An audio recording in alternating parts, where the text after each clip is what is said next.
2월 9일 수요예배 다 같이 드리도록 하겠습니다.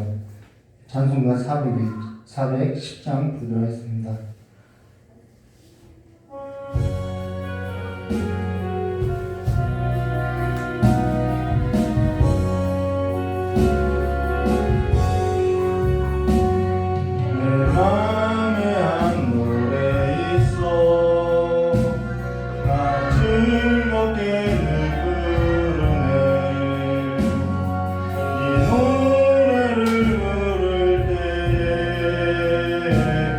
큰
돌보시니 주는 평화 우리의 평화. 우리 다 같이 지금 사도신경 하심으로 신앙 고백하도록 하겠습니다. 전능하사 천지를 만드신 하나님 아버지를 내가 믿사오며 그 외아들 우리 주 예수 그리스도를 믿사오니 이는 성령으로 잉태하사 긍정녀 마리에게서 나시고 본디오 빌라도에게 고난을 받으사 십자가에 못 박혀 죽으시고 장사한 지 사흘 만에 죽은 자 가운데서 다시 살아나시며 하늘에 오르사 전능하신 하나님 우편에 앉아 계시다가 저리로서 산자와 중자를 심판하려 오시리라. 성령을 믿사오며 거룩한 공회와 성도와 서로 도는 것과 죄를 사하시는 것과 몸이 다해 사는 것과 영원히 사는 것을 믿사옵나이다. 아멘. 우리 찬송 한 장 부르시는 우리 이경진 목사님 대표해서 기도해 주시겠습니다.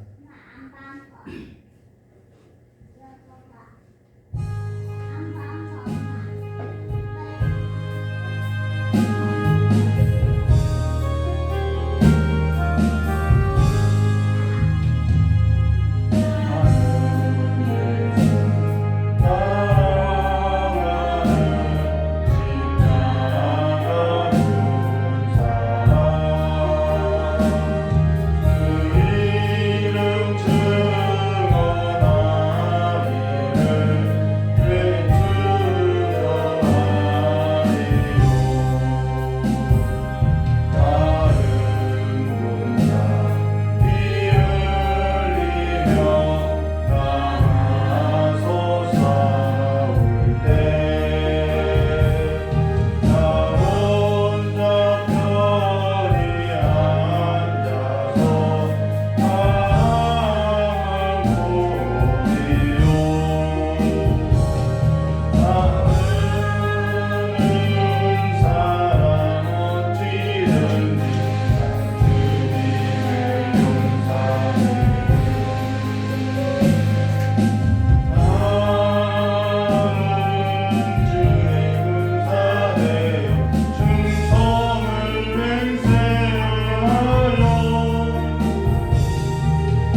고맙고 감사하신 좋으신 아버지 하나님 은혜의 사랑을 감사드립니다. 하나님께서 우리를 은혜 가운데 지켜주시고 아버지 이 시간을 기억하여 이 자리에서 또한 온라인으로 예배할 수 있게 하시니 감사합니다. 하나님 아버지 우리가 예배하는 그곳이 주님의 귀한 성전이 되는 것을 우리가 믿사오니 아버지 우리의 성전마다 주께서 임재하여 주셔서 아버지 예배 가운데 은혜 부어 주시기를 간절히 원합니다. 여러 가지 소식들과 또한 여러 가지 일들로 인하여 아버지 우리의 마음이 분주하고 또한 마음이 복잡하고 어려운 상황 가운데 있을지라도 하나님 이 시간만큼 우리가 십자가 아래 그 모든 짐을 다 내려놓고 오직 주님만 예배하는 귀한 시간 될 수 있도록 우리의 마음과 우리의 생각과 우리의 연약한 육신을 주장하여 주시기를 간절히 원하옵나이다. 하나님 아버지 이 시간 우리를 아버지 세상 가운데 두시지 아니하고 하나님의 귀한 말씀 앞에 세우셨사오니 아버지 전하는 목사님 기억하여 주시고 하나님께서 주시는 그 말씀을 대언하기에 부족함이 없도록 지혜와 능력으로 주님께서 이 시간 덧입혀 주시옵소서. 하나님 또한 우리가 그 말씀을 받을 때에 우리의 심령으로부터 아멘하게 하시고 우리가 안에 내주하시는 성령 하나님께서 우리를 도우심으로 말미암아 지혜로 깨닫는 은혜를 더하여 주셔서 아버지 우리가 이 시간을 통해서 더욱더 생명 되신 예수 그리스도를 바로 알고 또한 진리 되신 예수 그리스도께서 가까이 가는 귀한 시간 될 수 있도록 주님께서 함께하여 주시기를 간절히 원하옵나이다. 아버지 또한 교회 식구들 가운데 이제 코로나 확진으로 인해서 격리되어 있는 아버지의 귀한 식구들이 있습니다. 아버지 그 모든 질병을 주께서 깨끗하게 후유증 없이 치료하여 주시고 아버지 그 있는 곳에서 하나님을 예배하는 아버지 다니엘과 같이 하나님의 때를 기다리며 하나님께서 오실 것을 예비하며 하나님 앞과 깊은 교제 가운데 이 시간들을 헛되이 보내는 자들이 아니라 깊은 교제 가운데 아버지 새롭게 변화받는 은혜의 시간으로 그 시간들을 변화시킬 수 있는 은혜를 아버지 저들에게 더하여 주시기를 간절히 원하옵나이다. 아버지 이 시간에 온라인으로 예배드리는 아버지 우리 귀한 성도들도 있사오니 아버지 저들의 마음을 받으시고 저들의 그 예배가 하나님께서 기뻐 받으시는 귀한 예배가 될 수 있도록 주께서 함께하여 주시기를 원하옵고 또한 아버지 우리가 오늘 이 말씀을 가지고 아버지 하나님 앞에 세상에 살아갈 때에 하나님의 자녀로서 성도로서의 본분을 다하는 삶을 살아내도록 주께서 함께하여 주시기를 간절히 원하오며 거룩하고 존귀하신 예수 그리스도의 이름으로 감사하며 기도드리옵나이다. 아멘. 하나님 말씀 보도록 하나님 말씀 야고보서 1장 14절에서부터 17절까지 말씀 보도록 야고보서 1장 14절에서부터 17절까지 말씀입니다.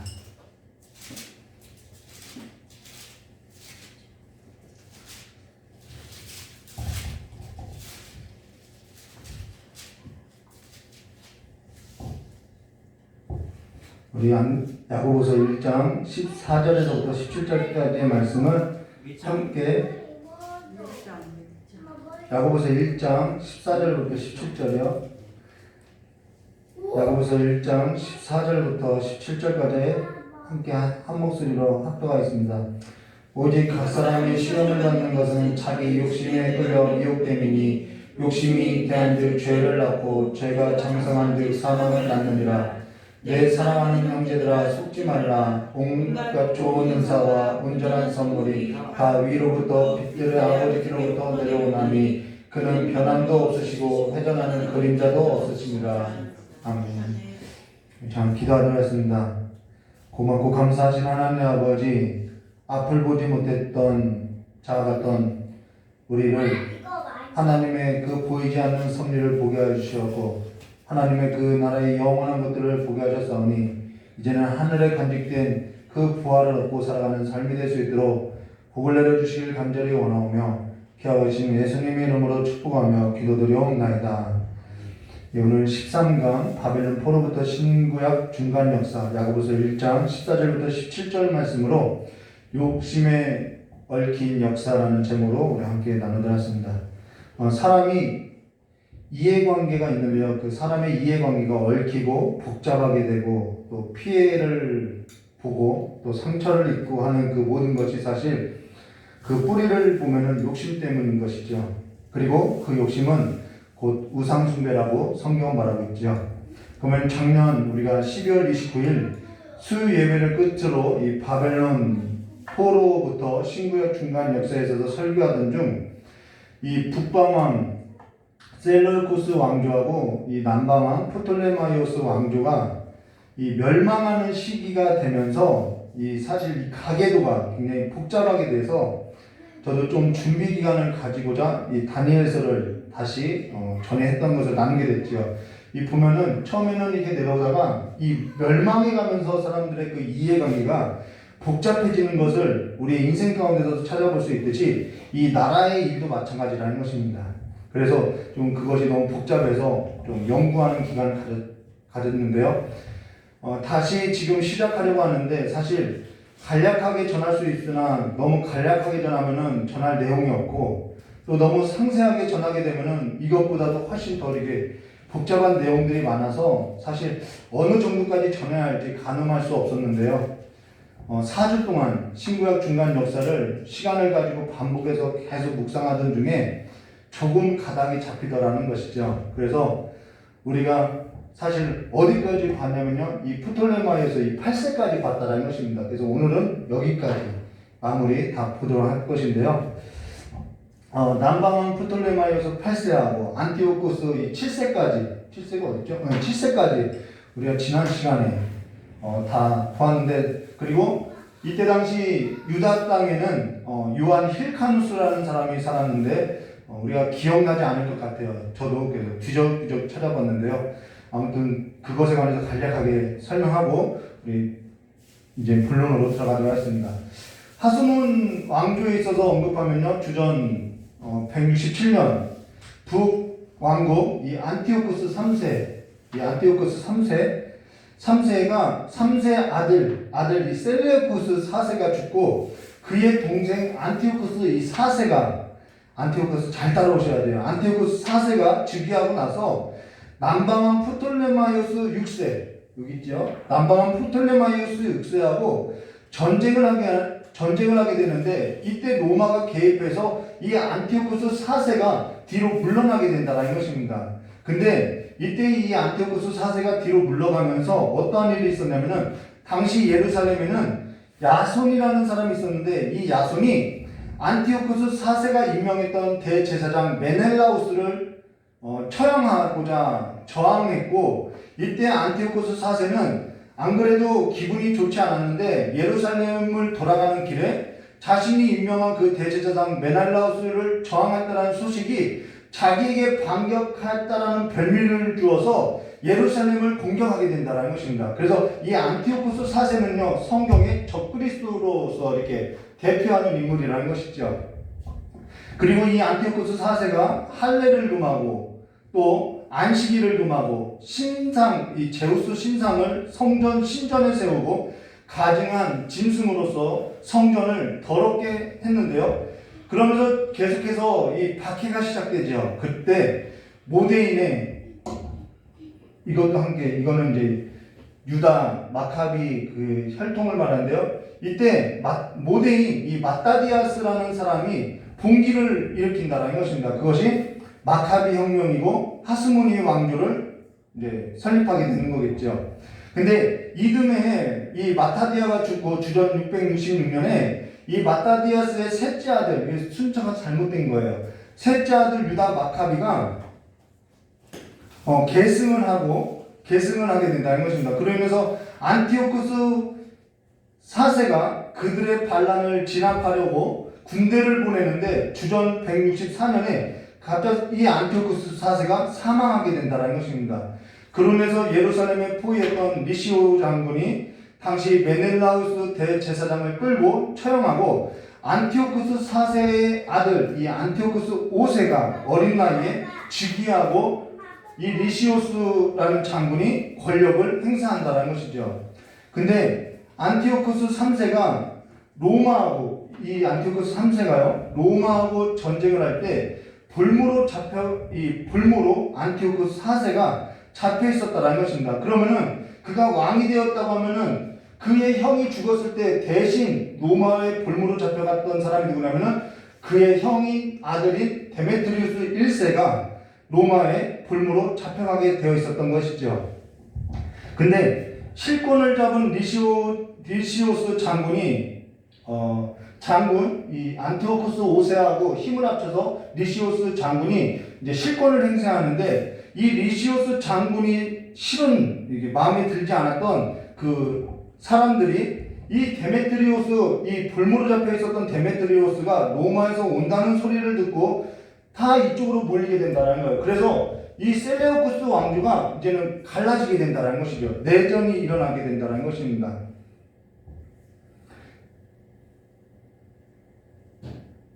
자, 그러면서요, 북방왕조, 이게 북방왕조거든요. 북방왕조에 균열이 생기게 되는데, 주전 162년 셀레우쿠스 4세 아들 데메트리오스 1세가 이 둘 간의 싸움에서 이기게 된다는 것이죠. 그래서 북방 왕이 된다는 것입니다. 데메트리오스 1세가 북방의 왕이 된다는 것입니다. 그러고 나서 예루살렘에는 이 데메트리오스 1세가 알키모스라는 대제사장을 임명하는데 그 알키모스라는 사람이 헬라파 사람이었다라는 거예요. 그래서 유대 사람들하고 하시딘이 다시 봉기를 일으킨다는 것이죠. 그러고 나서 주전 159년 대제사장 알키모스가 갑작스럽게 죽어서 대제사장 자리가 비어있게 되었고 북방왕 메네트리오스 1세는 로마를 끌어들이고자 했던 그 유다와 하시딤을 제압을 하면서 이때 당시 이 유다가 바로 죽게 된다는 것입니다. 그리고 그의 동생 이 요나단이 계승을 하게 되는데 사실 이때 요나단이 계승을 하게 되는데 사실 그는 도망만 하다가 그에게도 기회가 찾아오게 된다는 것입니다. 그 기회가 뭐냐면요. 알렉산드로스 발라스라는 사람이 여기에 나와있죠. 알렉산드로라는 이 발라스라는 사람이 죽었던 북방왕 안티오코스 4세 아들이라고 자기가 이렇게 나왔다는 것이죠. 그래서 다시 한 사람 섬기면은 그 사람한테 조공을 계속 갖다 버리는데 이들의 갈등이 있기 때문에 줄타기만 잘하면은 힘을 키울 수 있다는 것이죠. 그래서 이 요나단이 이 둘 사이에서 이 데메트리오스 1세하고 이 안티오코스 4세 아들이라고 한 이 알렉산드리오스 1세 발라스 사이에서 줄타기에서 힘을 키우게 된다는 것입니다. 그것이 기회가 찾아오게 됐다는 것이죠. 근데 먼저 북방왕 데메트리오스 1세가 제안을 했고 그러고 나서 알렉산드로스 1세 발라스가 또 제안을 했는데요. 그때부터 이제는 이 유다 마카비 반란군은 정식 군대가 되었고 요나단은 군 지휘관이 되었다는 것이죠. 그리고 요나단이 알렉산드로스 1세 발라스에게 무엇을 요구하냐면 자기를 대제사장으로 임명해달라고 요구한다는 것입니다. 이때부터는 이제는 대제사장직이 사독의 계열로서 이제는 그 전통으로서 세습하는 것이 아니라 임명되어 있다는 것입니다. 그래서 이때부터는 이 요나단이 거의 많은 것을 얻게 됐다는 것이죠. 근데 아무리 자신이 안티오쿠스 4세라고 해도 이 알렉산드 1세 발라스가 아무리 자신이 내가 안티오쿠스 4세의 아들이라고 하여도 누군가가 도와주지 않으면 아무것도 할 수 없다라는 거예요. 근데 그걸 누가 도와주냐면은 남방왕 이 프톨레마이오스 6세가 이 북방왕을 견제하기 위해서 자신의 딸 클레오파트라 테아를 이 알렉산드로스 1세에게 혼인시켜주면서 이 사람의 뒤를 봐준다는 것이죠. 그리고 주전 150년 데메트리오스 1세를 남방왕으로 인해서 힘을 얻고 몰아넣고 이 사람이 다시 북방왕으로 즉위하게 된다는 것입니다. 그래서 약속대로 이 사람이 요나단에게 대제사장직을 임명시켜준다는 것이죠. 근데 남방왕 프톨레마이오스 6세의 사위가 된 북방왕 알렉산드로스 1세에게 간섭하여서 이제 간섭하게 되겠죠. 간섭하여서 이 알렉산드로스 1세의 발라스가 그 갈등 가운데 암살을 하려고 한다라는 거예요. 그래서 당시 암살을 하려고 해서 이때 당시 어떻게 되냐면요. 잠깐만요.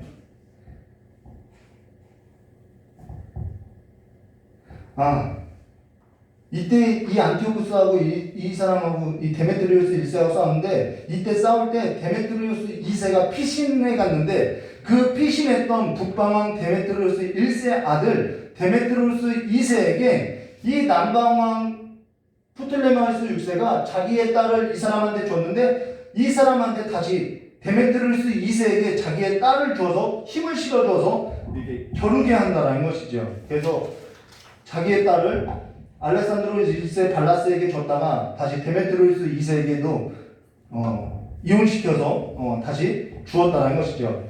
근데 이때 요나단이 이러한 틈을 타서 다시 데메트리우스 2세에게 데메트리우스 2세가 차지하고 있었던 땅 블레셋 지역을 공격해서 얻게 된다는 것입니다. 그리고 알렉산드로스 발라스하고 손을 잡고 있었던 것이 바로 요나단이었던 것이죠. 근데 이때 주전 147년이고 이듬해 데메트리우스 2세에게 밀린 이 알렉산드로스 1세 발라스는 나바티안으로 도주하게 된다는 것이죠. 그러면서 북방왕이 다시 데메트리우스 2세에게 넘어가게 된다는 것입니다. 그러면서 알렉산드로스, 제가 이게 손짓을 안 할게요. 여러분들이 이 시선을 이런 대로 한번 따라가 보시길 바랍니다. 그러면서 북방왕은 다시 데메트리우스 2세가 된다는 것이죠. 그러면서 알렉산드로스 1세 발라스를 지지했던 요나단은 급히 북방왕이 된 데메트리우스 2세에게 뇌물을 보내고 머리를 숙이게 된다는 것이죠. 근데 이때 당시 막대한 세금을 지급하게 된다는 것입니다. 근데 북방왕 알렉산드로스 1세와 클레오파트라 테아 사이에서 또 누가 나냐면은 이 안티오쿠스 6세가 난다라는 거예요. 그러면 다시 힘의 균형이 생기게 되는 것이죠. 안티오쿠스 6세가 이 나바티안 쪽으로 도피 중에 있는데 힘을 얻게 되는데 그 6세를 도와준 장군이 누구냐면은 나바티안 디오도토스 트리폰이라는 것입니다. 그러면서 이번에는 요나단이 이 안티오쿠스 6세를 지지하고 나선다는 것이죠. 그로 인해서 안티오쿠스 6세로부터 예루살렘 인근 4개의 지역을 얻게 되고요. 그리고 또 안티오쿠스 6세를 도왔던, 근데 이 안티오쿠스 6세를 도왔던 디오도토스 트리폰은 안티오쿠스 6세를 죽이고 자신이 왕이 되었고, 또 그것을 못마땅히 여겼던 요나단도 주전 142년에 살해한다는 것입니다. 그러면서 누가 그 다음 있게 되냐면 이 시몬이 그 다음을 이어서 군 지휘관이요 대제사장직을 다 겸하게 된다는 것이죠. 그래서 시몬은 자기 형제를 죽인 북방왕 데메트리우스 이 디오도토스 이 사람을 처단하려고 한다는 것이죠. 그래서 시몬은 북방왕 데메트리우스 2세와 세금 면제를 조건으로 협상하고 서로 협상하여서 디오도토스 트리폰을 몰아내게 된다는 것입니다. 그로 인해서 사실상 이때부터는 유다 이 하스몬 왕조는 모든 것을 다 갖추게 된다는 거예요. 그래서 이 시몬 때부터는 완전히 독립국가로서 되어진다는 것이죠. 자, 그러나 우리가 지난 시간에 이것을 보았죠. 모든 것이 다 갖추어졌다고 해도 그것이 다 갖춘 것이 아니었다고 이야기했죠. 영토와 모든 것을 다 회복했다고 해도 그것이 진정한 회복이 아니라고 지난 시간에 이야기했죠. 그것이 진정한 자유가 아니라고 우리가 지난 시간에 보았죠. 마가복음 10장 17절과 31절에 보면은 어떤 부자 청년이 예수님께 나와요. 그리고 나서 이런 말을 하죠. 예수께서 길에서 나가실 새 한 사람이 달려와서 꿇어 앉아 묻자오되 선한 선생이여 내가 무엇을 하여 영생을 얻으리까? 라고 이야기할 때 그때 예수께서 내가 계명을 안 하니 살인하지 말라, 간음하지 말라, 도둑질하지 말라, 거짓 증언하지 말라, 속여 빼앗지 말라, 내 부모를 공경하라 하였느니라. 이러한 계명을 그에게 얘기하면서 내가 계명을 안 하니 라고 이야기하죠. 그런데 그때 그가 여짜오되 선생이여 이것은 내가 어려서부터 다 지켰나이다 라고 할 때 예수께서 이렇게 말하죠. 예수께서 그를 보시고 사랑하사 이르시되 내가 아직도 한 가지 부족한 것이 있으니 가서 내게 있는 것을 다 팔아 가난한 자들에게 주라. 그리하면 하늘에서 보화가 내게 있으리라. 그리고 와서 나를 따르라 하시니 그 사람이 재물이 많은 고로 이 말씀으로 인하여 슬픈 기색을 띠고 근심하여 가니라 라고 말한다는 것입니다. 오늘 저와 여러분이 한 가지를 했다면은 그 한 가지를 해야 하는 일이 있다고 하면은 다른 것이 아니죠. 좋은 편을 택하는 것이 뭐냐면은 그를 따르는 것이 좋은 편이라는 것이죠. 그래서 누가복음 10장 41절과 42절에 주께서 대답하여 이르시되 마르다야 마르다야 내가 많은 일을 염려하고 근심하나 몇 가지만 하든지 혹은 한 가지만이라도 족하니라. 마리아는 이 좋은 편을 택하였으니 빼앗기지 아니하리라 하시니라 라고 이야기했던 것입니다. 저와 여러분이 한 가지를 했다면은 그것이 좋은 편이 되시기를 주님의 이름으로 축원합니다. 그러면은 북방왕이 된 이 데메트리오스 2세는 이 유다 땅, 이쪽에서 보면 유다 땅이 서쪽이거든요. 서쪽을 신경 쓰느라고 이 동쪽을 신경 쓰지 못했는데 그 동쪽에 반란이 일어났는데 그것이 반란이 뭐냐면 파르티아라는 것입니다. 그 파르티아를 제압하고자 출정하는데 파르티아에게 패하고 포로로 잡히게 되어서 그 파르티아 제국의 딸하고 결혼해서 그냥 12년 정도 살게 된다라는 거예요. 그로 인해서 이 데메트리오스 2세는 그의 동생 안티오쿠스 7세에게 이 왕권을 물려주게 된다는 것입니다. 그로 인해서 이 안티오쿠스 7세가 왕이 되면서 유다에게 세금 면제며 모든 혜택을 주기로 약속했는데 그것을 다 거절한다라는 거예요. 거부한다라는 것이죠. 그래서 다시 세금 낼 것을 요구하면서 시문하고 마찰을 빚게 된다는 것입니다. 그로 인해서 주전 138년 북방왕이 된 안티오쿠스 7세가 공격에 나서게 되고 시몬도 그의 두 아들 유다하고 요한을 보내 반격을 하게 된다는 것이죠. 근데 어찌된 일인지 시몬이 그 반격에서 이기게 돼서 이 안티오쿠스 7세가 더는 공격하지 않게 된다는 것입니다. 그러고 시몬은 이때 남쪽 이두메 지역을 합류하게 된다는 거예요. 이 이두메라는 것은 에돔 족속을 말한다는 것입니다. 근데 이 에돔 족속 이두메를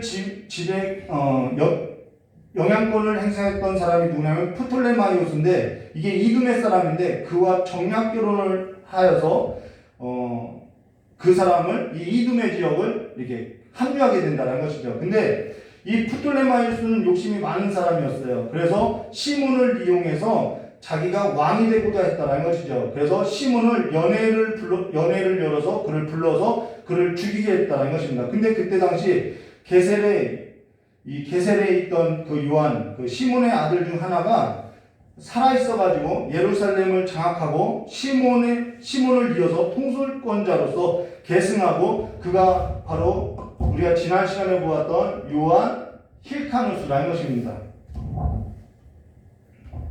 요한 힐카누스가 나오죠. 자, 그로 인해서요, 우리가 지난 설교 때 어디에도 자유가 없는 역사라고 우리가 설교를 마무리했죠. 그런데 주전 134년 시몬이 죽고 이 요한 힐카누스가 통솔권자가 되고 나서 다시 북방왕 안티오쿠스 7세가 이제 시몬 때 공격했는데 졌지요. 근데 그의 아들이 요한 힐카누스가 왕이 됐으니까 다시 한번 공격을 하는데 이 일에 있어서 요한 힐카누스가 대비책을 이미 세워놨다라는 거예요. 그 대비책이 뭐였냐면은 우리가 그거는 다음 시간에 보겠습니다 맞췄는데 그 대비책이 뭐냐면은 바로 남방왕 프톨레마이오스 8세를 의지하는 일이었다라는 거예요. 근데 왜 갑자기 프톨레마이오스 6세에서 왜 프톨레마이오스 8세 그 동생에게로 가느냐? 이때 당시 이 남방 쪽은 굉장히 내란의 문제가 있었다는 것입니다. 근데 우리가 앞서서 북방왕 알렉산드로스 1세와 이 1세하고 데메트리오스 2세에게 이 프톨레마이오스 6세가 자기 딸 테아를 시집보냈다고 이야기했죠.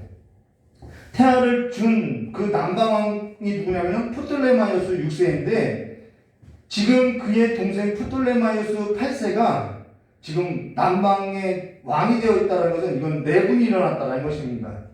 남방왕 프톨레마이오스 6세는 어린 나이에 즉위하고 그의 어머니 클레오파트라 1세의 영향권에 있었는데 그의 어머니가 죽고 이 어린 나이에 프톨레마이오스 6세가 왕이 됐는데 신하들 틈 가운데서 잘못된 판단을 많이 하게 된다는 거예요. 그래서 백성들의 민심이 그의 동생 프톨레마이오스 8세를 지지하면서 이 남방 쪽도 남방의 북부는 프톨레마이오스 8세가 통치하고 남방의 남부는 그의 형 프톨레마이오스 6세하고 그의 여동생이면서도 그의 아내인 클레오파트라 2세가 함께 서로 분할하면서 이렇게 셋이서 형제 자매가 분할하면서 통치하게 됐다라는 것입니다.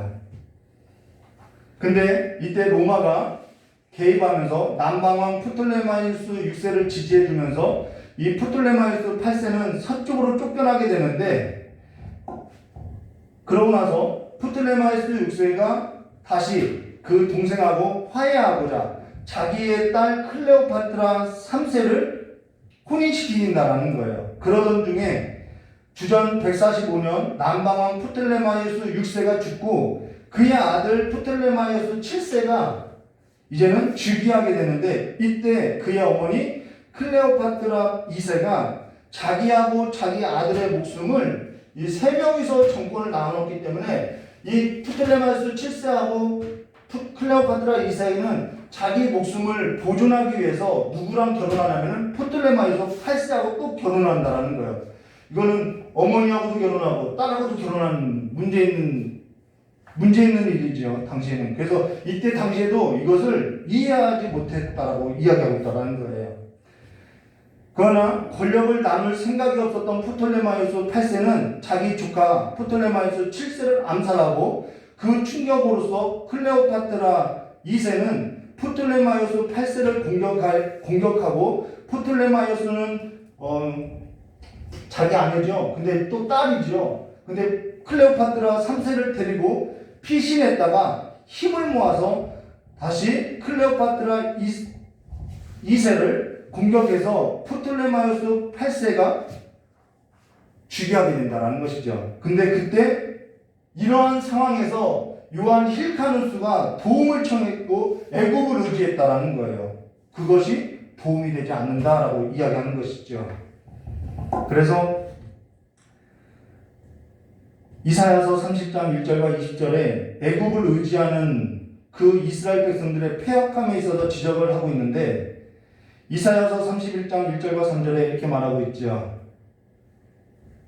도움을 구하러 애굽으로 내려가는 자들은 화했을진저 그들은 말을 의지하고 병거의 많음과 마병의 심히 강함을 의지하고 이스라엘의 거룩하신 이를 악무하지 아니하며 여호와를 구하지도 아니하나니 여호와께서 지혜로우신즉 재앙을 내리실 것이라. 그의 말씀이 변하게 하지 아니하시고 일어나사 악행하는 자들의 집을 치시며 행악을 돕는 자들의 치시리라. 애굽은 사람이요 신이 아니며 그들의 말들은 육체요 영이 아니라.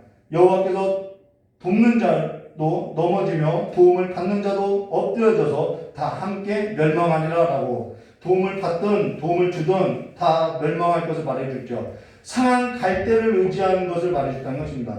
그러면서 요한 힐카누스는 북방 왕이 된 이 안티오쿠스 7세에게 저항하다가 결국은 항복하고 은 500세계를 바치게 된다는 거예요. 다시 속국으로 됐다는 것이죠. 여러분, 구원은 하나님 한 분밖에 없다라는 사실을 우리가 얼마만큼 인지하고 살아야 하는지를 우리가 역사를 통해서도 구한다는 것입니다.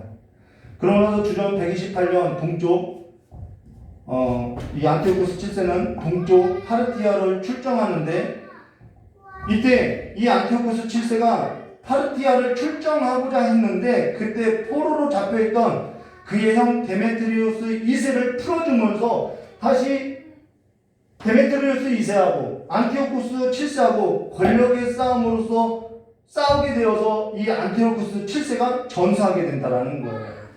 그러면서 다시 데메트리우스 2세가 포로로 잡혀갔던 이 데메트리우스 2세가 다시 집권하는데, 이때 남방왕 프톨레마이오스 8세가 북방왕이 된 데메트리우스 2세를 견제하고자 어떠한 일을 했냐면요, 죽은 안티오쿠스 7세의 아들이라고 하는 한 사람을 만들어놔서 그 사람이 누구냐면 알렉산드로스 2세 자비나스인데, 그를 내세워서 남부 시리아를 맡아서 이때 당시 이 셀루쿤 이 북방 왕조도요 파르티아 제국으로 많이 먹히고 이들도 이 지금 둘의 그 내란으로 인해서 이 북부하고 이 남방 시리아 쪽 북부 시리아 쪽 요만큼만 지금 통치하고 있을 때라는 거예요.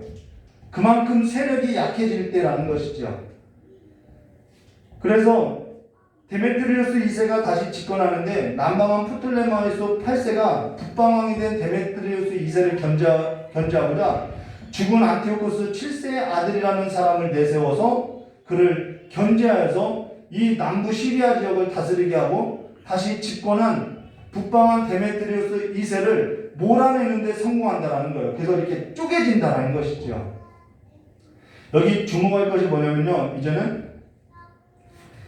앞서 이 남방왕 프톨레마이오스 6세가 자기 딸 클레오파트라 테아를 북방왕 알렉산드로스 1세 발라스에게 혼인시켰는데 또다시 그가 북방왕 데메트리우스 2세에게 혼인시켰다가 그러다가 이 데메트리우스 2세가 파르티아로 원정을 가니까 포로로 잡히게 되니까 그의 딸을 또 누구에게로 결혼시키냐면은 안티오코스 7세에게 또 혼인시키더라는 거예요.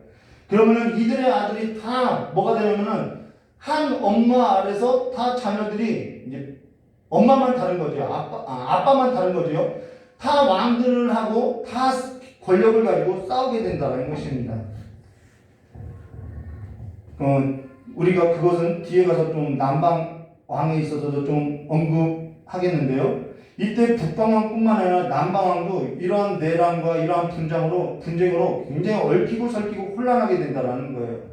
그러면서 북방왕 안티오코스 7세가 그의 형 데메트리우스 2세와 싸우다가 죽게 되고 요한 힐카누스는 이때 당시 이러한 내전으로서 이제 얼마나 간섭이 없으니까 이때 당시 요한 힐카누스는 모든 민족을 유대인으로서 만든다라는 그런 이상적인 꿈을 갖고 정복 활동을 하게 된다는 거예요. 그래서 요단 동편 북부 갈릴리 지역 또 사마리아 지역을 정복하게 되는데 이때 알렉산드로스의 허락을 받아서 사마리아 지역 그 그림 신산에 세웠던 사마리아 성전을 이 요한 힐카누스가 파괴하면서 유대 사람하고 사마리아 사람하고의 갈등이 심해진다는 것이죠. 그래서 이들은 완전히 원수 간의 관계된다는 것이죠.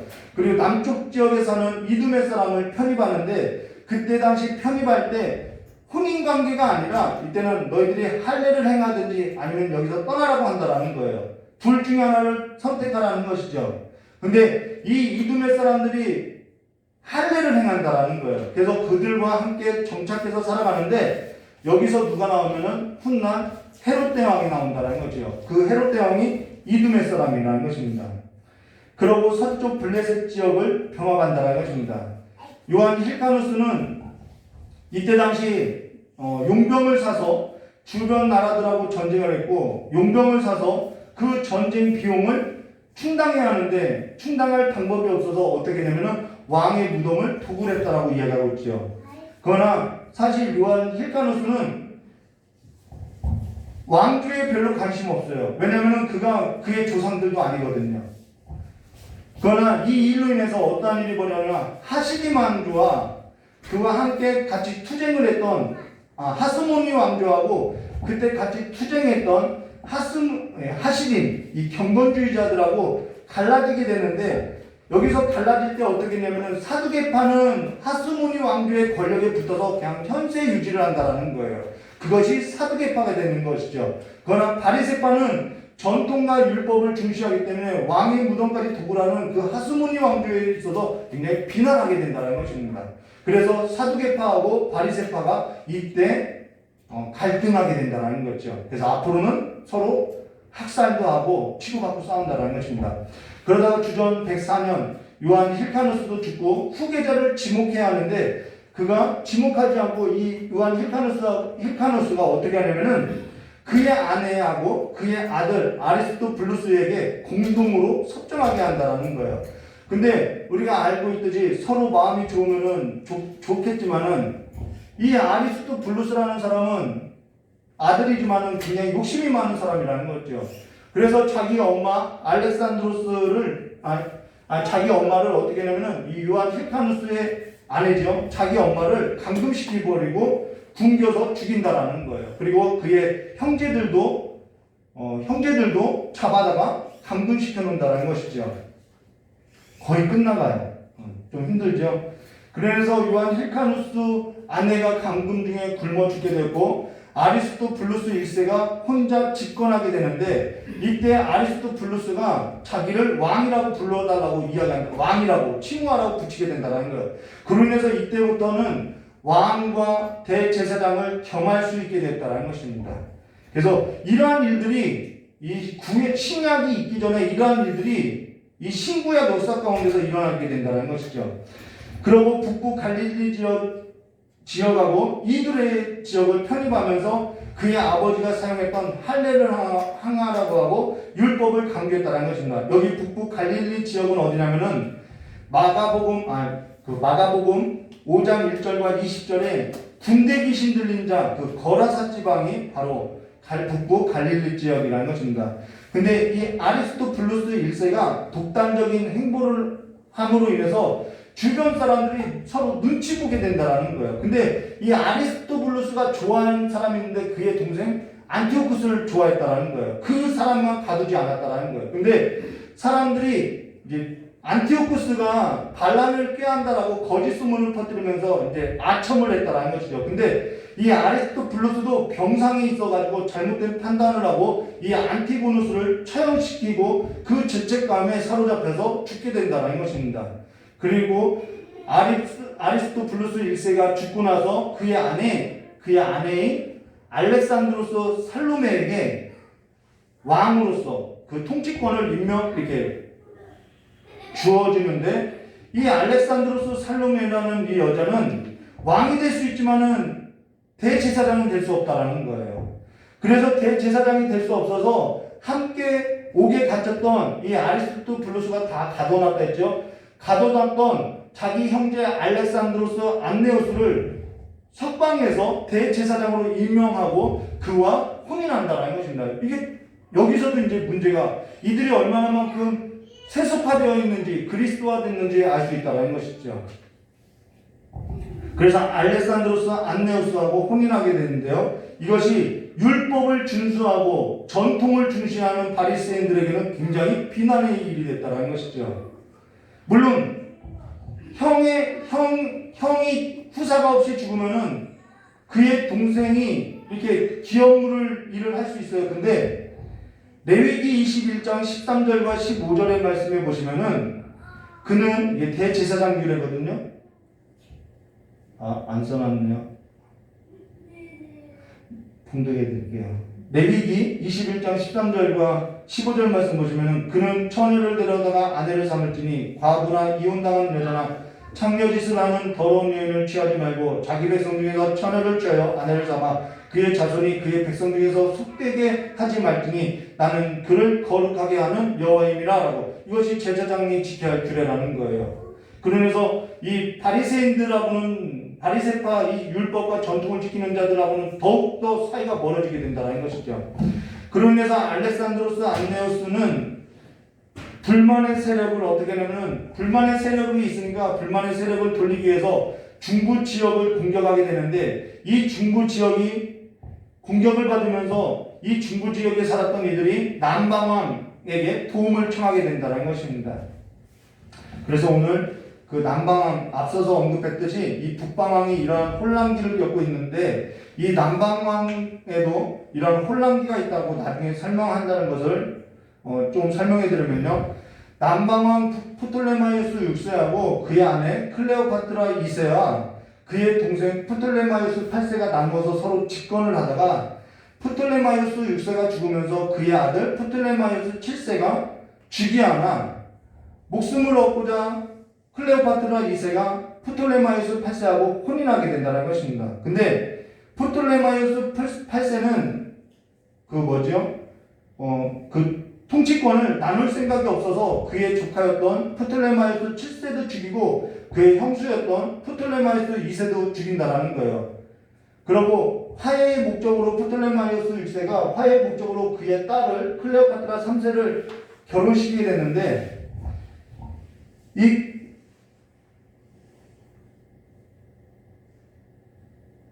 클레오파트 3세하고 결혼시키게 됐는데 그들 사이에 프톨레마이오스 9세, 프톨레마이오스 10세, 클레오파트라 4세, 클레오파트라 셀레나가 태어나게 되는데 프톨레마이오스 8세가 죽고 그의 아내인 이 클레오파트라 3세가 통치하게 되는데 이 클레오파트라 3세가 얼마나 욕심이 많은지 자기 자녀들을 가지고 놀고 있더라는 거예요.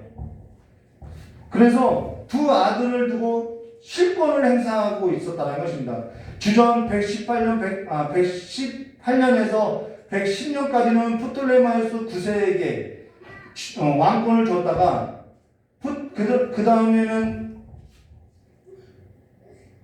프톨레마이오스가 그의 여동생인 클레오파트라 4세하고 결혼하면서 클레오파트라 4세가 우리 엄마 없이 조금 우리가 단독적으로 이렇게 해보자 라고 하니까 그것이 미움이 바뀌어서 클레오파트라 3세가 그들을 쫓아내고 주전 110년부터 109년까지 프톨레마이오스 10세를 다시 즉위시켰는데 이 프톨레마이오스 10세도 엄마가 싫은 거예요. 그래서 다시 주전 109년부터 107년 프톨레마이오스 9세를 다시 끌어들이는데 그 너랑 모사쳤던 클레오파트라 4세하고 이혼하고 그래서 다시 이쪽으로 이제 혼인하게 된 거죠. 이혼하고 클레오파트라 여동생 클레오파트라 셀레나하고 혼인의 조건으로서 받아들이게 된다는 것입니다. 그래서 클레오파트라 이 자매들은 북방왕하고 결혼하게 된다는 것이죠. 조금 복잡한 가계를 보고 있는데요. 좀 그냥 듣기만 하시면은 나중에 무슨 얘기 하려고 하는 것인지 좀 이해될 거예요. 자, 그러다가 다시 107년부터 101년 프톨레마이오스 10세를 그리고 그러다가 프톨레마이오스 9세를 쫓아내고 이때 요한 힐카누스는 중부 지역을 공격하게 된다는 거예요. 그때 프톨레마이오스 9세가 도와줘서 그 중부 지역을 얻지 못한다는 것이죠. 그러다가 다시 프톨레마이오스 10세가 불안하니까 그의 어머니 클레오파트라 3세를 죽이고 자기 형 프톨레마이오스 9세와 화해하면서 그의 딸 베레니카, 이 클레오파트라 베레니카하고 혼인하게 된다는 것입니다. 그러다가 주전 88년에 프톨레마이오스 10세가 죽고 88년부터 82년까지 프톨레마이오스 9세하고 클레오파트라 베로니케가 공동 통치하다가 클레오파트라 베로니케가 단독으로 통치한다는 것입니다. 그리고 이 북방왕도 클레오파트라 태아를 중심으로 데메트리오스 2세, 안티오코스 7세 사이에서 아들들이 나게 되는데 그 아들들끼리 또 싸우게 된다는 거예요. 근데 클레오파트라 태아가 그의 아들 셀레우쿠스 이 5세를 죽이고 자기가 이제 좀 실권을 행사하려고 하는 거죠. 죽이고 안티오코스 8세를 즉위하고 이때 남방한 클레오파트라 셀레나가 또 그와 혼인하게 되고 그러다가 안티오코스 8세 아들 셀레우쿠스 6세죠. 이 셀레우쿠스 6세가 오늘 영상으로 설교 듣는 분은 이게 뭔 소린가 할 것 같아요. 안티오코스 8세 아들 셀레우쿠스 6세가 클레오파트라와 안티오코스 7세 사이에 난 이 안티오코스 9세 이 9세를 죽이고 다시 그의 아들 안티오코스 10세는 셀레우쿠스 6세를 그의 아들 이 안티오코스 10세는 이 셀레우쿠스 6세가 자기 아버지를 죽였으니까 다시 복수하게 된다는 거예요. 그런데 이 셀레우쿠스 6세의 형제들이 있는데 그 형제들이 안티오코스 11세, 필리포스 1세, 데메트리오스 3세라는 거예요. 그래서 이쪽 라인 한 사람하고 이쪽 라인 네 사람하고 서로 규합해서 이 조그만 땅을 두고 서로 쪼개고 싸우게 된다는 거예요. 다 끝났어요. 이 대부분의 모든 영토는 그리고 누구에게로 넘어가냐면은 파르티아에게 넘어가는데 이 파르티아가 바로 로마하고 이제 전쟁을 하면서 로마의 폼페이우스 장군이 이 땅으로 들어오게 된다는 것이죠. 근데 지금 우리가 이 넓은 땅에 일어난 역사를 보고 여러 나라의 이해관계 속에서 보니까 너무 복잡하고 이것이 지금 우리 인생하고 무슨 상관이 있느냐라고 볼 수 있다라는 거예요. 그러나 사실 여기서 말하는 것은 우리가 앞서서 찬송가를 불렀던 것처럼 어디에도 평화가 없다라는 거예요. 시끄럽기만 하더라는 것이죠. 오늘 설교가 복잡하고 시끄럽듯이 이 역사 가운데 어디에도 평화가 없더라는 거예요. 서로 헬라 문화가 들어왔죠. 헬라 문화는 하나님 중심의 문화가 아니라 사람 중심의 문화였다라는 거예요. 서로 이해타산이 맞아야 하는 것이었고 이익을 위해서 살아가는 거라는 거예요. 근데 사람의 욕심이 죄를 내서 오염된 사람이 서로 이해타산을 하면서 서로 협력하면서 살아갈 수 있느냐? 없다라는 것입니다. 서로 이해타산을 하고 서로 탐심과 서로 그런 욕심으로 가득하여서 헬라적인 사고로서 이익을 내고자 유일하신 하나님은 어디에도 보이지 않고 그 평화, 그 샬롬은 어디에도 온데간데 없이 완전히 이 모든 것은 가만히 볼까요? 남방왕이라고 하고 북방왕이라고 하지만은 이거는 다 가족 싸움이었다라는 거예요. 형제와 부모와 모든 이 이해관계가 이렇게 무너졌다라는 거예요. 사실 북방왕, 남방왕 나라의 개념으로 보니까 별개로 볼 수 있으나 사실 이 모든 것이 집안 싸움이었고 집안에서 일어난 일이며 어느 한 사람 할 것 없이 욕심에 의해서 이해관계 안에서 결탁되고 분쟁하고 더러운 일들을 꾸미며 서로 죽이며 진리를 쫓아가면서 마치 기회가 온 것이 마치 내가 성공을 잡는 것 같이 잡으려 했고 빼앗기지 않으려고 했고 모든 것이 얽히고 설키고 어디서부터 풀어야 할지 가닥도 잡히지 않는 그런 실타래와 같은 그러한 악한 덩어리가 되어 있었다라는 거예요. 이게 인생의 역사라는 것입니다. 이게 하나님 없는 인생의 역사고 평화가 없는 하나님의 평강이 없는 인생이었다라는 거예요. 욕심에 더럽고 추악한 일들을 꾸미기를 서슴하지 않고 죽이고 멸망에 이르는 역사로서 이 모든 일들이 영원하지도 못한 것들에 마음을 두고 버려졌던 일로서 하늘의 것을 보지 못하고 땅의 것에 있어서 빼앗기지 않으려고 잡고자 살고자 살아왔다라는 거죠. 국가나 개인이나 상관없다라는. 그래서 이때 어떤 일이 벌어지면 성전 중심으로 모이는 것도 싫어서 광야로 나가는 이들이 있었다라는 것입니다. 그들이 누구냐면 에스네파라는 거예요.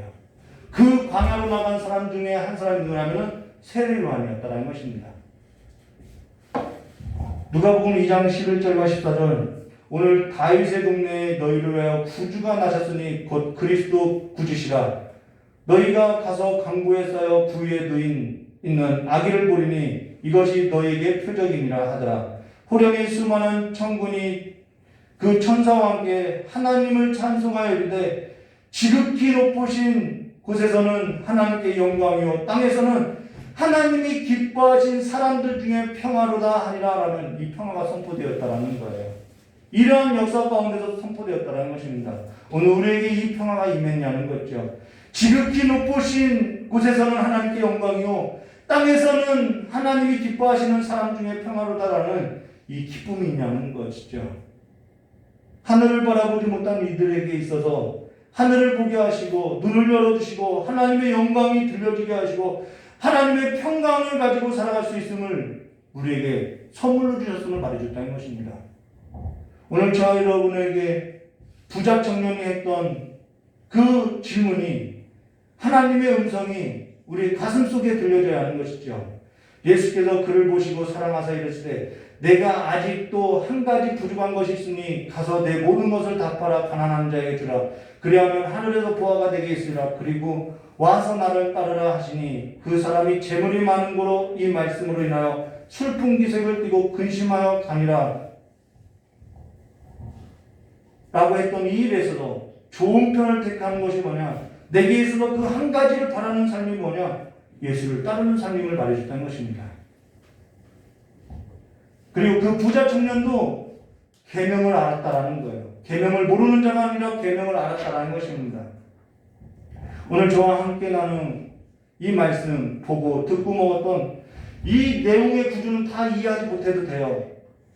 그러나 야고보서 1장 14절과 17절 오직 각 사람이 시험받는 것은 자기 욕심에 끌려 미혹됨이니 욕심이 잉태한즉 죄를 낳고 죄가 장성한즉 사망을 낳느니라. 내 사랑하는 형제들아 속지 말라. 온갖 좋은 은사와 온전한 선물이 다 위로부터 빛들의 아버지께로부터 내려오나니 그는 변함도 없으시고 회전하는 그림자도 없으니라라고. 온갖 좋은 은사와 온전한 선물이 다 위로부터 빛들의 아버지께로부터 내려온다는 거예요.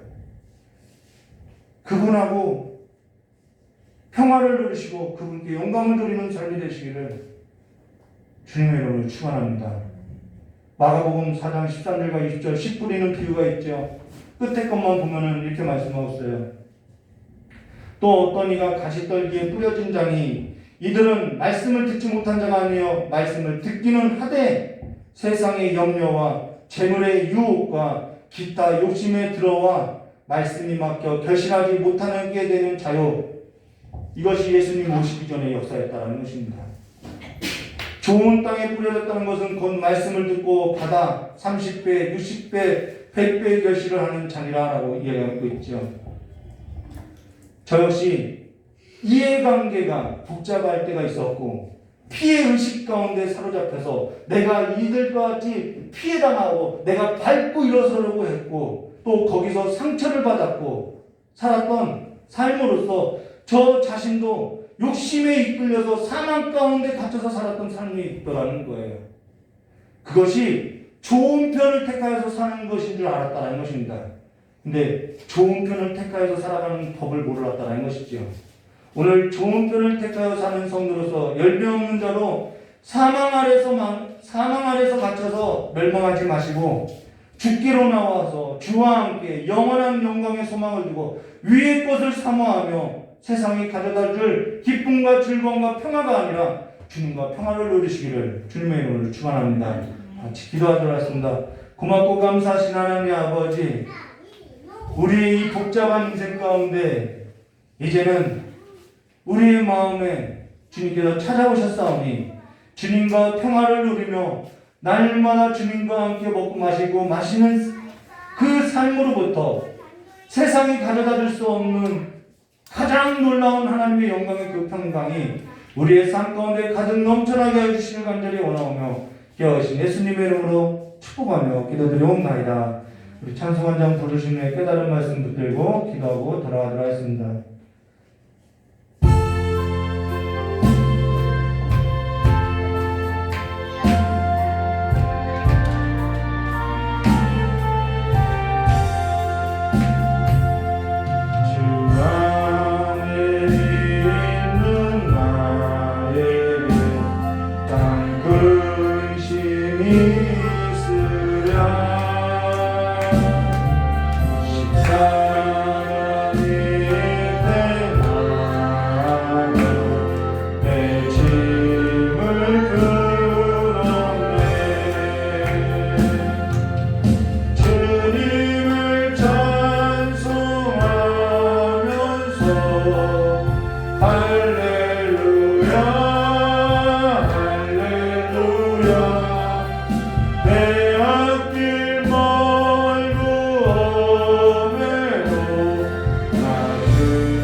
기도 되었고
할렐루야 할렐루야 내 앞길 멀고 오매도 나 주님만 따라가리 내 주와 맺은 언약은 영불 변하시니 그 나라 땅이까지는 늘 보호하시네 주님을 찬송하면서 할렐루야 할렐루야 내 앞길 멀고 오매도 나 주님만 따라가리 예전에 저는 욕심 없는 줄 알았어요. 남한테 베푸고 사니까 나는 욕심 없는 줄 알았어요. 근데 내 안에 욕심이 가득하더라는 거예요. 그러니까 상처받고, 그러니까 피해받은 것 같고. 근데 예수가 내 안에 들어오니까, 예수하고 그 평화가 누려지니까 모든 것이 온데간데 없더라는 것이죠. 상처도 피해도 그 모든 것이 다 사라지더라는 거예요. 오늘 여러분의 삶 가운데 하나님이 그 평화가 임하시기를 주님의 이름으로 축원하며 그 평강의 하나님을 쫓아 살아가는 거룩한 백성 되시기를 주님의 이름으로 축원합니다. 같이 깨달은 말씀 붙들고 기도하고 돌아가도록 하겠습니다. 고맙고 감사하시는 하나님 아버지, 우리 안에 예수가 없어서, 평강이 없어서, 하나님을 알지 못하여서 우리의 욕심을 따라서 죄가 행하는 대로, 사방이 시키는 대로 살았음을 이 시간에 고백하오니 주여 불쌍히 여겨주시옵고 우리의 마음을 주님의 그 정결한 그 보혈로 씻어주셔서 오직 예수만으로, 오직 예수 그리스도만으로서 살아가는 삶으로서 하늘의 보화가 가득한 자들로서 하늘을 품고 살아가는 삶으로서 위의 것을 바라고 하나님의 소망을 두고 살아가는 자들로서 하나님께서 주시는 그 세상이 감당하지 못하는 하나님께로부터 오는 온갖 좋은 것을 얻고 누리면서 살아가는 삶이 될 수 있도록 주여 역사해 주시길 간절히 원합니다. 내가 왜 못 누리지가 아니라 온갖 좋은 것이 빛들의 아버지로부터 오니 날마다 주님 앞에 나오고 날마다 주님을 따라가는 삶에서 이제는 멸망의 자기의 삶을 누리며 살아가는 것이 아니라 이제는 사망의 그늘 가운데서 죄가 씻기는 삶으로서 먹고 마시는 삶이 아니라 예수 그리스도를 내 삶의 양식으로 삼아서 살아가는 삶이 될 수 있도록 주여 역사해 주시옵고 아버지와 세상의 풍조가 모든 것을 삼키고도 남아도 예수로서 살아가는 자들로서 오늘 사자굴에 던져진 자들로서 아버지 그 안에서 예수를 발견하는 자와 같이 믿음의 길을 걸을 수 있도록 아버지 이제는 믿음의 세대가 일어날 수 있도록 주님께서 복을 내려주시옵고 자녀들의 삶에 있어서 다시 한번 가슴을 치고 기도하는 교회로서 일어날 수 있도록 주여 역사해 주시길 간절히 원합니다. 아버지의 역사에 있어서 무지합니다. 다 보지 못합니다. 그러나 우리 눈을 밝혀주셔서 주님을 보고 주님을 믿고 주님을 따르게 하셨사오니 이제는 오직 주님만을 바라고 주님을 따르는 삶이 될 수 있도록 주여 역사해 주시옵고 우리가 주님을 나이가 들어 주님을 기억하지 못할 때에도 우리의 이름을 기억하여 주셔서 하나님의 생명사기로서 쌓아주시고 보호해 주셔서 날마다 주님의 뜻 나의 뜻을 아래서 살아가는 삶이 될 수 있도록 주여 역사해 주시길 간절히 원하오며 기하신 예수님의 이름으로 축복하며 기도드리옵나이다. 고맙고 감사하시는 하나님 아버지, 육체를 따라서 욕심을 따라서 하늘의 것을 바라보지 못하고 위의 것을 생각하지 못하고 살았던 우리의 마음을 주님께서 찾아오시고 주님께서 깨끗하게 청소하여 주시고 주님께서 자정하셨사오니 이제는 수리되고 깨끗해졌사오니 다시는 그 더러운 그 사망 아래서 살아가는 그 죄악된 삶으로서 살아가는 것이 아니라 예수 그리스도와 함께 살아가고 예수 그리스도를 따르는 자들로서 온갖 좋은 하나님의 그 은사와 좋은 선물을 누리면서 살아가면서 세상이 가져다 줄 수 없는 기쁨으로 충만하고 세상이 가져다 줄 수 없는 하나님과의 그 평강이 이 땅에서도 마음껏 누리면서 살아가는 성도의 삶이 될 수 있도록 주여 역사해 주시옵고, 세상의 물결이 삼키려고 할 때 하나님의 자녀들이 그 세상을 이기는 것은 믿음이 오니 하나님을 믿는 믿음 안에서 이겨나갈 수 있도록 아버지 자녀들의 세대에 믿음을 더하여 주시옵고, 아버지 먼저 믿은 우리가 나중되는 자들이 아니라 먼저 믿는 자들이 이제는 무릎을 털고 일어나서 주님 앞에 아버지 다음 세대를 놓고 기도할 수 있는 기도의 용사로서 일어날 수 있도록 주님께 역사해 주시고, 교회가 이제는 잠에서 깨어나서 새벽을 깨우고 아버지 잠에서 깨어나서 아버지 앞에 깨어 기도하는 교회로서 일어서게 해주실 간절히 원하오며 기하오신 예수님의 이름으로 축복하며 기도드리옵나이다. 우리 주기도문으로 예배를 마치도록 하겠습니다. 하늘에 계신 우리 아버지여, 이름이 거룩히 여김을 받으시오며 나라가 임하옵시며 뜻이 하늘에서 이루어진 것 같이 땅에서도 이루어지리라. 오늘 우리에게 일용할 양식을 주옵시고 우리가 우리의 죄진자를 사하여 준 것 같이 우리 죄를 사하여 주옵시고 우리를 시험에 들게 하지 마옵시며 다만 악에서 구하옵소서. 대개 나라와 권세왕의 아버지께 영원히 싸움나이다. 아멘. 우리 하나님께 영광 받으겠습니다. 감사합니다.